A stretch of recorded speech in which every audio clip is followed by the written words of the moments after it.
जय श्री राम, जय श्री कृष्ण। मैं पंडित सचिन वशिष्ठ। जिन्होंने मेरे चैनल को सब्सक्राइब नहीं किया प्लीज़ सब्सक्राइब जरूर करें, लाइक कमेंट शेयर करना ना भूलें। आज हम बात करेंगे कार्तिक मास कृष्ण पक्ष की रमा एकादशी। रमा एकादशी का व्रत इस वर्ष 9 नवंबर गुरुवार को आ रहा है। कथा इस प्रकार से है। प्राचीन काल में मुचकुंद नाम का एक राजा राज्य करता था। बड़ा ही सत्यवादी, बड़ा ही विष्णु भगवान की भक्ति में तत्पर रहने वाला। इंद्र, वरुण, कुबेर, विभीषण ये सारे उनके मित्र थे। उस राजा की एक कन्या थी चंद्रभागा। राजा ने अपनी कन्या का विवाह शोभन के साथ कर दिया, राजा चंद्रसेन के पुत्र शोभन के साथ। एक बार शोभन अपने ससुराल में आया हुआ था। उन्हीं दिनों में एकादशी का दिन नज़दीक आने लगा तो शोभन को पता चला कि एकादशी का व्रत इस राज्य के अंदर हर मनुष्य को रखना पड़ता।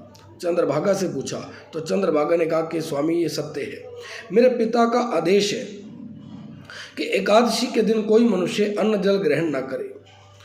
मनुष्य तो क्या, मेरे पिता के राज्य में एकादशी के दिन कोई जानवर भी, ऊंट, बैल आदि घोड़ा भी इस दिन अन्न जल ग्रहण नहीं करता, तो मनुष्यों की तो बात ही क्या है। इसलिए स्वामी, अगर आप भूखे प्यासे नहीं रह सकते तो इस राज्य की सीमा से कहीं दूर चले जाओ एकादशी के दिन। अगर इस राज्य में रहोगे तो व्रत रखना पड़ेगा। शोभन कहने लगा, देवी जो भाग्य में है वही होकर के रहेगा, मैं भी व्रत रखूंगा। व्रत रखा, दिन भर अच्छे से बिताया, सूर्य अस्त हुए, रात्रि के समय जागरण में व्यतीत किया, परंतु सुबह तक शोभन चल बसा। पत्नी बड़ी दुखी हुई, पति का दाह संस्कार किया, परंतु वो अपने पति के साथ सती नहीं हुई, अपने पिता के घर में बनी रही। कुछ समय के पश्चात रमा एकादशी के प्रभाव से शोभन को मंदराचल पर्वत पर धन धान्य से युक्त शत्रु रहित एक उत्तम नगर की प्राप्ति हुई। वहाँ पर वो इंद्र की तरह सुख भोग रहा था। एक बार मुचकुंद नगर में रहने वाला एक ब्राह्मण तीर्थ यात्रा के लिए निकला और उसने घूमते घूमते उसको देखा। वो ब्राह्मण उसको अपने राजा का जवाई जानकर उसके पास गया और राजा शोभन ब्राह्मण को देखकर आसन से उठकर खड़ा हुआ, अपने ससुर और अपनी स्त्री की कुशलता पूछी।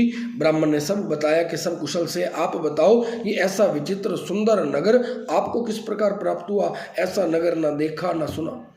तो शोभन ने कहा, ये सब रमा एकादशी के व्रत का प्रभाव है जिसके कारण मुझे ये नगर प्राप्त हुआ, परंतु ये निष्कंटक नहीं है, ध्रुव नहीं है। इसको ध्रुव बना सकती है मेरी पत्नी चंद्रभागा। तुम जाकर के मेरी पत्नी चंद्रभागा को ये बताओ कि उसने जितने भी कार्तिक मास के व्रत रखे हैं बचपन से लेकर के, उसका पुण्य वो मुझे प्रदान करे। ब्राह्मण ने जाकर के चंद्रभागा को सारा वृत्तांत सुनाया। चंद्रभागा सुनकर के बड़ी प्रसन्न हुई और उसने कहा, मैं अपने पति को देखना चाहती हूँ। वो ब्राह्मण चंद्रभागा को वामदेव के आश्रम के पास ले गए।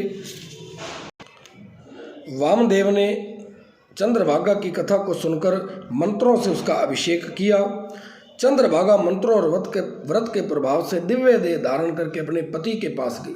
शोभन ने अपनी पत्नी चंद्रभागा को देखकर प्रसन्नतापूर्वक उसे अपने वामंग में बिठाया। चंद्रभागा बोली, हे प्राणनाथ, आप मेरे पुण्यों को सुनो।